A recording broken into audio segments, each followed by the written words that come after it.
happened in 20th century was passage from the whole era of world history, namely from society of producers to society of consumers. On the other hand, you had the processes of fragmentation of human life. When I was young, it was ages ago, we were impressed by Jean-Paul Sartre, who told us that we need to create projet de la vie, project for life, and once we selected the project for life, we have to go step by step, consistently from one year to another, closer to this ideal. Now, tell that to the present-day youth, and they will laugh at you, really. We are in great difficulty to guess what will happen to us next year. And project for life, for the whole life, is something incredible. Life is split into episodes. It was not like that at the beginnings of 20th century. Societies have been individualized, namely, instead of thinking in terms of community to which you belong, nation to which you belong, political movement to which you belong, and so on, people tend to think, redefine the meaning of life, the purpose of life, the happiness in life, to what is happening to one's own person, the questions of identity, which play such a tremendously important role today in the world. You have to create your own identity. You don't inherit it. You not only you need to make it from scratch, but you have to spend your life, in fact, redefining your identity, because the styles of life, what is considered to be good for you and bad for you, the attractive, tempting forms of life change so many times in your life. If I try to list all fashions in this respect, which change in 86 years of my life, well, we would probably have to spend several hours here talking in order to just to name them all. So all these have changed. There are plenty of changes, not just the passage from totalitarianism to democracy, but so many other things. And I'm afraid that we can't really, with hand on our hearts, say which of these changes is the most lasting and will influence the life of next generations of our grandchildren or great-grandchildren. But I still am unable to say whether it is the beginning of the new form of life, which will last for centuries, or whether it is a period of transition from one kind of social order to another kind of social order. When you are in a process of transition, it's very difficult to imagine another kind of a stable solution, settlement of human cohabitation. But then it comes sooner or later. So even that question is, we are unable to answer. I can, with some degree of responsibility, say that two things happened which are irreversible. Only two things I can say they are really irreversible. One thing is that we have multiplied, we humanity on the planet, and the connections, the relationships, the interdependencies, the communication spread all over the globe.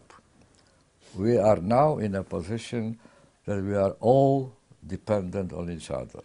What happens in Malaysia, you know it or you don't know it, you feel it or you don't feel it, has tremendous importance on the prospects of life for young people in Sao Paulo, and vice versa. We are all in the same boat. This is the first time in history where the globe is really one country, in a sense. The second issue is that after 300 years, roughly, of modern history, when our ancestors decided to take over nature under human management, and thus hoped that they will make nature absolutely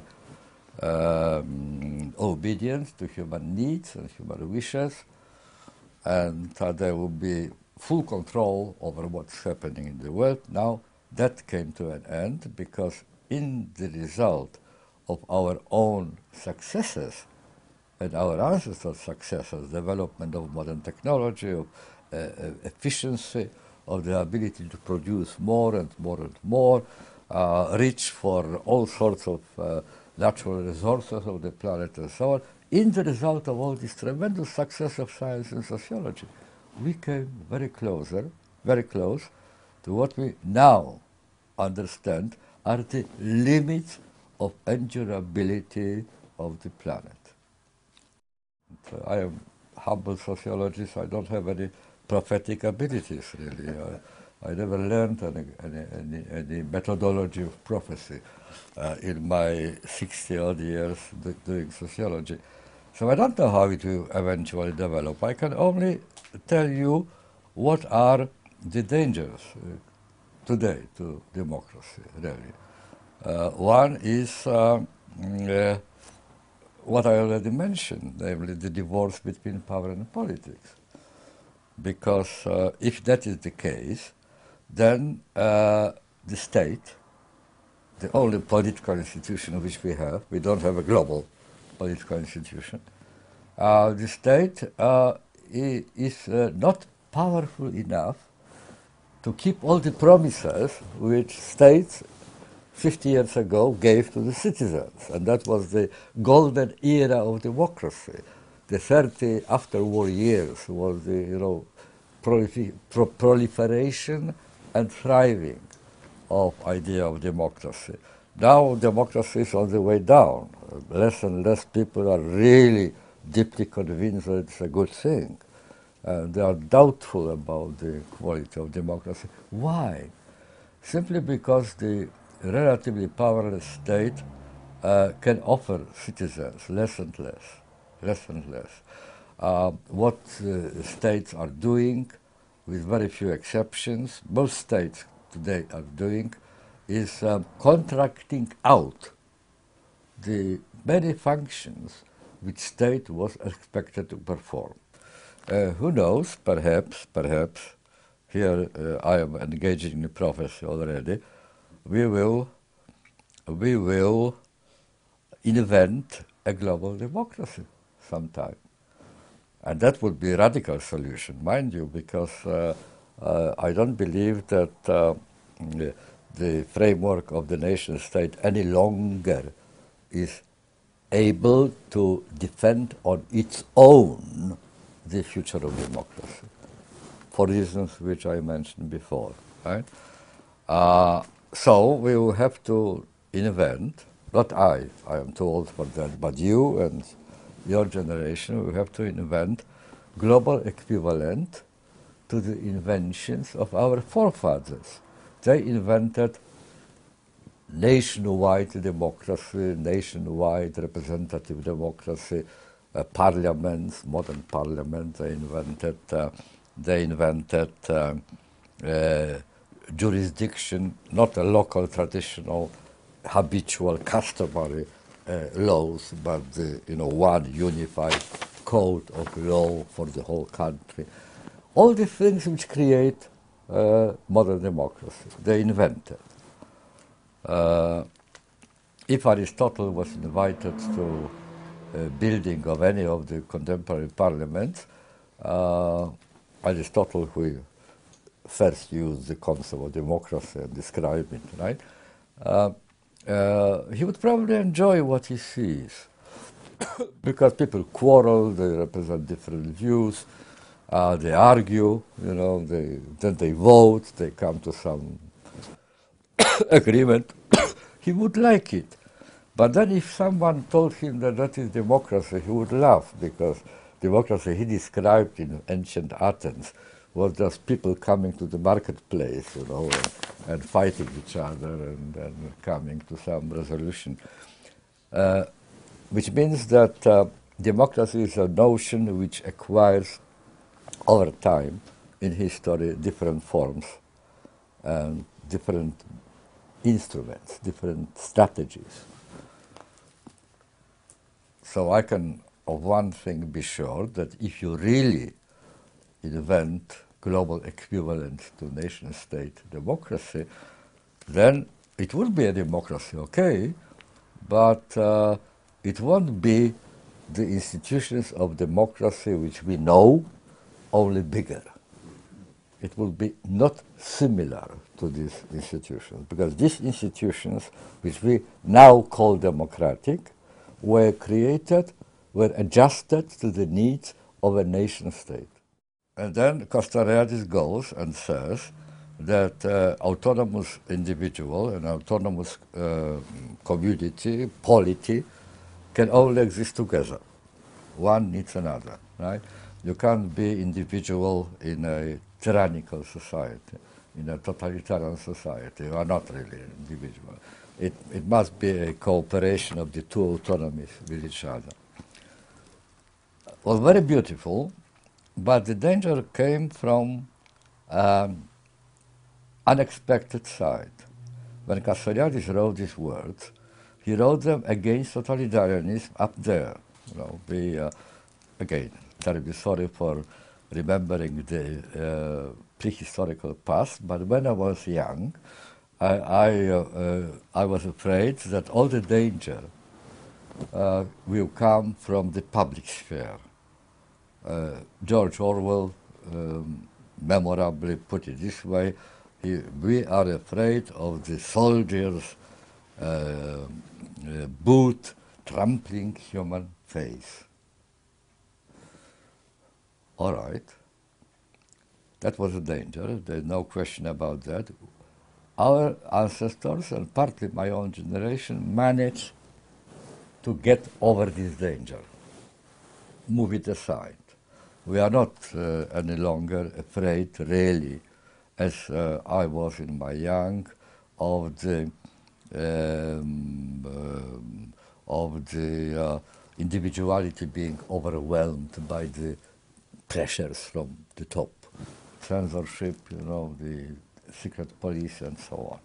There are some remnants of it, but much alleviated, mitigated by comparison. The danger, however, to this autonomy came from the other side, from the sphere of the private and the individual. The nearest approximation, contemporary approximation of agora, of the place where democracy was made and remade and continued and developed and protected, the nearest approximation of it are chat shows on television, talk shows, and that's where masses watch, participate, telephone, send questions, messages, and something similar to what was done in ancient agora. Now, when you look at it, they are not discussing our shared interests. They are not discussing the well-being of society. They are not discussing what needs to be done to abolish and repair the troubles which we all suffer in one actual extent and in another. They just confess their ultimately private, individual and very intimate problems, right? Ehrenberg, the French sociologist, famously pointed out that in his view, the postmodern revolution started on one Wednesday evening in 1980s, one autumn of 1980s, when certain Vivienne, just ordinary woman, in the presence of 6 million TV viewers, declared that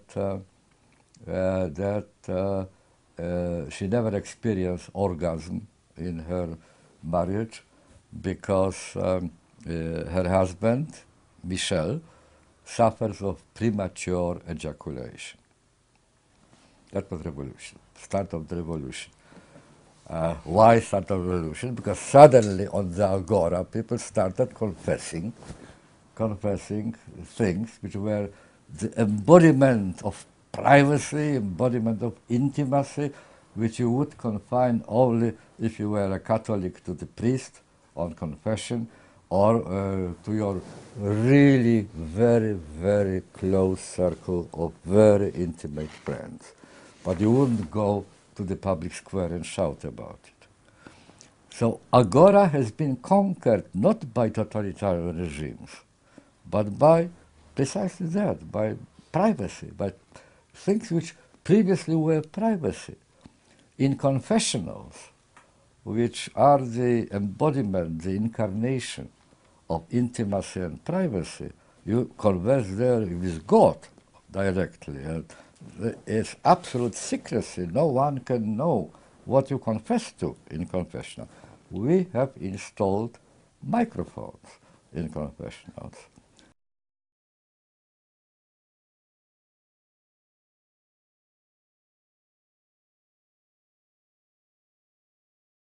One addict of Facebook confided in me, not confided, he actually boasted to me that he made 500 friends in one day. My reply was that I live 86 years, but I don't have 500 friends. I didn't manage to do it. So presumably, when he says friend and I say friend, we don't mean the same thing. It's different kind of friend. I never heard when I was young the concept of network. I heard about human bonds. I heard about communities, this sort of thing, but not network. What is the difference between community and network? Community precedes you. You are born into a community. On the other hand, we have network. What is network? Unlike community, network is made and maintained, kept alive by two different activities. One is connecting and the other is disconnecting. And I think that the attractiveness of the new type of friendship, Facebook type of friendship, I call it, is precisely in that. That it is so easy to disconnect. It is easy to connect, to make friends, but the greatest attraction is the facility of disconnecting. Just imagine if you have not online friendship, not online connection, not online sharing, but offline connection, real connection, face to face, body to body, eye to eye. Then breaking relationship is always a very traumatic event. You have to find excuses, you have to explain, you have to lie very often, and even then you don't feel safe because the partner would say, well, you have no right, you are swine, you are pig, you are whatever, awful man, and so on. It's difficult, but on the internet it's so easy, you just press delete and that's it. Instead of 500 friends, you have 499, but it is only a temporary irritant because tomorrow you will have another 500. That undermines human bonds. Human bonds are a mixture of blessing and a curse. Blessing, because it is really tremendously pleasurable and tremendously satisfying to have another partner on whom you can rely and do something for him or for her. It's it's some kind of experience which is unavailable to the Facebook friendship. So it's a blessing. And I think that very many young people they are not even aware what they lost because they never experienced this sort of situation. On the other hand, it is a curse because once you enter the bond, you expect to stay there forever. You swear, you take an oath, till death do us part, right? Forever. But what does it mean? It does mean that you mortgage your future. Perhaps tomorrow or next month or next year, there will be new opportunities, now unheard of. You can't predict them, and you won't be able to pick them, these new opportunities, because you will be already tied by your old commitments, old obligations. So it's a very ambivalent situation, and hence the curious phenomenon of this solitary person in a crowd of solitaries, right? We are all in solitude and in a crowd in the same time. That there are two essential values which are absolutely indispensable for a satisfying, rewarding, relatively happy life. One is security, the other is freedom. You can't be happy, you can't have a decent, dignified human life in the absence of one of them, right? Security without freedom is slavery. Freedom without security is complete chaos, inability to do anything, plan anything, even dream about anything. So you need both. The trouble, however, is that no one yet in history and on the planet found the golden formula, the perfect mixture of security and freedom. Each time you get more security, you surrender a bit of your freedom. There's no other way. Each time you get a bit more freedom, you surrender part of your security. So you gain something and you lose something. 70-odd years ago, Zygmunt Freud published this famous and tremendously profound and influential book called Civilization and Its Discontents. He said that civilization is always an exchange, a trade-off, as he put it, trade-off. You give something of one value in order to get something of the other value.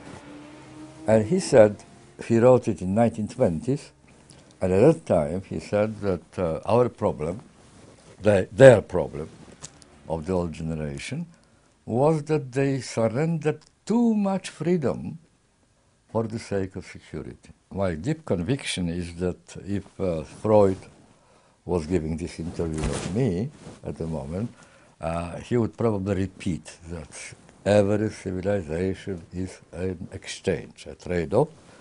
But his diagnosis will be exactly opposite, that our troubles come today from the fact that we have surrendered too much of our security for the sake of more freedom. That's a dilemma. I think that I sense already some prodromal signs that the pendulum is beginning to move back towards more security. Social state comes again into public favors. People dream about it, They want stronger powers and more stability, a little bit more stability. It's very beginning. I'm not saying that we are already on the way, but there are signs that is happening. So my conclusions are twofold. One, we will never find the perfect solution of the dilemma between security and freedom. There always will be too much of one and too little of the other, right? And the second, that we will never stop looking for such a golden mean. That I don't believe that there is one way of being happy. There are many ways of being happy. There are two, in this little book about art of life, I wrote that there are two factors, independent factors, relatively independent factors, which shape up human life One is fate. Fate is a short name for all things on which we have no influence, which happen to us, but they are not of our doing. That's fate. And the other is character. And character is a very individual thing. You can work on your character if you want. You can change it, you can improve it. It is under your control to a very great extent. The division of labor between fate and character is such that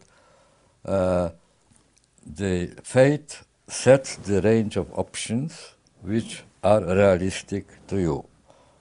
On that you have no influence. If you were born 20 years earlier than you were, your range of options will be different.